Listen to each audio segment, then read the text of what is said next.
Je suis Madame Becker, la directrice de l'agence Alphabet Goodies et Services. Voilà, nous avons initié cette journée qu'on a appelée Opération Plage Propre au niveau de la plage de Malibu ici à Guédiawaye et au niveau de la plage de Malika. Tout simplement parce que nous avons organisé un semi-marathon qui s'appelle Red Teranga. Et nous sommes à la 4e édition.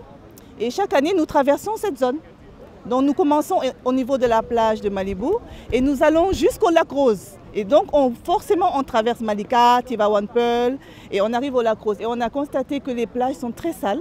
Et donc nous avons décidé cette année d'innover et de nettoyer la plage de Malibu et de Malika. On s'est limité à ces deux plages-là.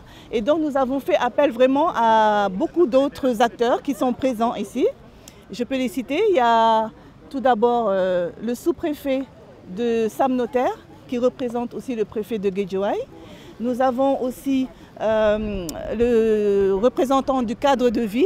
Nous avons l'association socio-éducative des jeunesses, les animateurs socio-éducatifs, voilà.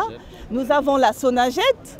Ah oui, sans la Sonaged, on fait comment quoi? Parce que c'est eux qui vont amener beaucoup de matériel. Nous avons l'école ISM.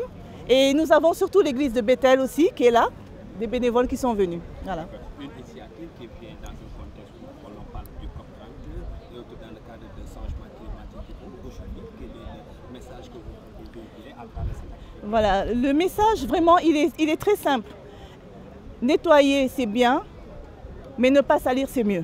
Nous voulons essayer de changer les mentalités pour qu'on arrête de jeter par terre systématiquement. Donc il y a des poubelles au niveau des plages. Donc normalement, les poubelles doivent être utilisées pour jeter les déchets. Mais nous constatons que les déchets sont laissés sur place.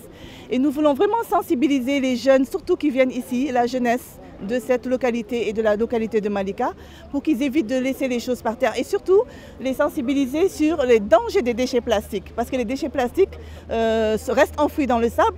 Un simple sachet peut faire 400 ans avant d'être dégradé. Et souvent, c'est emporté par la mer et donc c'est une vraie pollution. Donc nous sommes là vraiment pour la protection de l'environnement. Alors nous aimerions beaucoup que ces jeunes-là connaissent les dangers aussi de la plage. Parce que cette plage, c'est une plage interdite à la base. Et nous avons constaté beaucoup de noyades. Et les jeunes, ils pensent que ça n'arrive qu'aux autres. Et ils prennent le risque d'aller se baigner. Donc je pense que ce serait bien qu'on les sensibilise aussi sur le danger de la mer. Et qu'ils puissent profiter de la plage sans forcément aller se baigner. Je ne sais pas si j'ai répondu à la question. Voilà. Par rapport au infrastructure de cadre des déchets. Oui. Là, je pense que ça dépend aussi de la préfecture, de la commune. Donc, je lance un appel pour que des espaces, parce que ce n'est pas l'espace qui manque, il y a beaucoup d'espaces, puissent être aménagés pour ces jeunes. Il y a l'air marin. Je pense que si on pouvait aménager des espaces dédiés à ces enfants, avec des attractions comme des manèges, des autotamponneuses, ce genre de choses, avec la restauration tout autour, je pense que ça pourrait les occuper. Et qu'ils évitent de venir se baigner alors que c'est interdit.